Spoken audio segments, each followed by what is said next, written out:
Hey everyone, welcome back into our latest Cannabis in 5. I'm your host, Shad Dales, and today I'm going to dive into a huge hypothetical. Let's not go all the way there, but I want to dive into what happens if Texas bans all THC across the state. Not just Delta 8, not just synthetic cannabinoids, but a full ban on hemp-derived and marijuana-derived THC in all forms, smokable, edible, or infused. What would that mean for Texas, and what kind of a ripple effect could that send across red state America? Again, it's a big hypothetical, but it's an ongoing conversation going on right now. So what would that look like? Let's break it down. First, here's the context. Texas lawmakers recently introduced legislation that could dramatically restrict or outright ban hemp-derived THC products across the board. And while the bill hasn't passed, it reflects a growing sentiment within Texas politics, especially among rural Republican lawmakers, to eliminate all forms of intoxicating hemp. We're talking about Delta THC, Delta 9 from hemp, and THC-infused beverages, along with gummies, vapes, and even oils. The goal to shut it down what they see as a, quote, loophole industry that popped up after the 2018 Farm Bill legalized hemp federally. Now, if Texas were to go all in and ban THC outright, not just on the marijuana side, but hemp too, what would that actually look like? Let's face it, it would be devastating, but is it practical? Let's be blunt. A full THC ban in Texas would be one of the most disruptive moves in the U.S. cannabis and hemp industries we've ever seen. Here's what could happen on day one.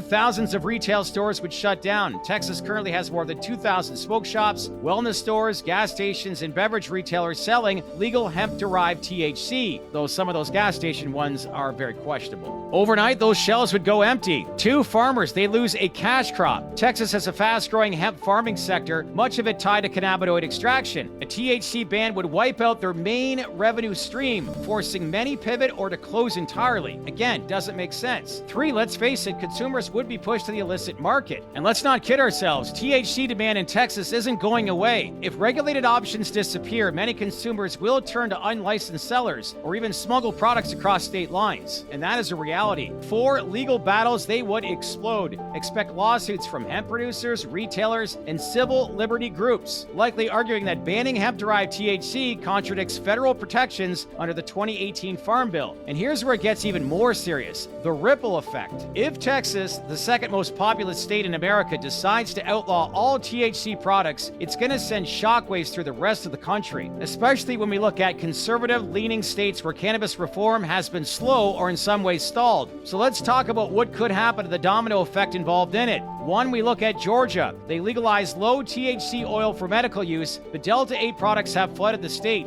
If Texas cracks down hard, expect Georgia lawmakers to introduce similar bans, citing public safety, underage access, and Texas as the model. Two, then there's Tennessee. Like Texas, Tennessee has no full cannabis program, but allows hemp sales. Local law enforcement and state senators have already voiced concern over Delta 8. A Texas ban would give them political cover to push similar legislation. Number three then would be Alabama. It's already hyper-restrictive, only recently launching a very narrow medical cannabis program. If Texas bans THC broadly, Alabama may go further, possibly repealing hemp allowances altogether or tightening up on all cannabinoid products. Next state we look at is Mississippi. Despite passing medical cannabis in 2022, Mississippi regulators have had a hard time controlling unregulated THC products. Again, if Texas leads, Mississippi could seize the moment to clean house, targeting hemp drinks, vapes, and gas station edibles. Though let's face it, the gas station stuff, it's gotta go. Number five now is Idaho. Idaho has resisted all forms of cannabis, even industrial hemp. It took years to pass. A Texas ban would bolster the prohibitionist camp in Idaho to maintain its zero THC stance and maybe even push for criminal penalties on possession of hemp-derived products. And finally, number six, and this is the big one, it's Florida. This is the wild card. Florida has a massive hemp and cannabis industry, but the governor's office has shown signs of hard right positioning. If Governor DeSantis or state lawmakers want to make a political statement, Texas would give them the roadmap. So saying all this, the big question is, why would other states follow Texas's lead? Well, with that, here's a few reasons. Number one, it's political alignment. Texas carries weight in red state policymaking. If Governor Greg Abbott or Texas Attorney General Ken Paxton pushes a THC crackdown successfully, other GOP governors and attorney generals might frame it as a law and order win. Number 2 would be election optics. Let's be real, some politicians are looking to score points with voters who see THC as dangerous, unregulated, or corrupting kids. Cracking down on hemp products is low-hanging fruit for campaign messaging in conservative districts, though the approval rate in a lot of these states says otherwise. So that one I beg to differ. Number 3 now is the loophole narrative. Many conservative lawmakers see hemp-derived THC as a backdoor to legalization. Texas banning these products allows other states to claim moral and regulatory authority, closing that so-called loophole. Then there's number 4, lack of FDA oversight. States are frustrated by the federal government's failure to regulate CBD and hemp-derived cannabinoids. Some may take matters into their own hands, and if Texas sets the tone, others could mimic their policy as a placeholder. And finally, number 5, public incidents and media pressure. If there are any high-profile incidents saying a teenager overdoses on Delta 8 or someone gets into a car accident after drinking THC-infused seltzers, expect that to dominate local news and legislative hearings. And let's face it, if Texas reacts strongly, others will follow. But that said, not every conservative state is likely to follow. When you look at states like Montana, Missouri, and Ohio, for example, they've already passed voter-approved cannabis measures. Even though they're red states politically, they've moved too far down the path to reverse course. And I do think this will be the case for more and more conservative states. We also look at South Dakota. It's a battleground. The courts have blocked some reform, but voters keep pushing forward. A Texas ban could stir debate there, but it's unlikely to shift voter momentum. And then there's North Carolina. It's still working through medical cannabis legislation. A Texas-style ban could complicate things politically, but the state's agricultural sector has been heavily invested in hemp, which might push back hard against a full ban. And I do think North Carolina is going to be the model that everyone should follow, because they are building something good there within that state. So really, what's at stake long term here? If Texas bans all THC and brings several conservative states along with it, we'd be looking at a two-tiered national market. One, you got legal states like California, Illinois, New York, and Michigan with booming adult use markets, regulated hemp and THC beverages. And then on the other side, you have prohibition bloc of red states with harsh bans, black markets, and potentially even criminal penalties for hemp possession. This could create serious, and I mean serious, economic and legal tension,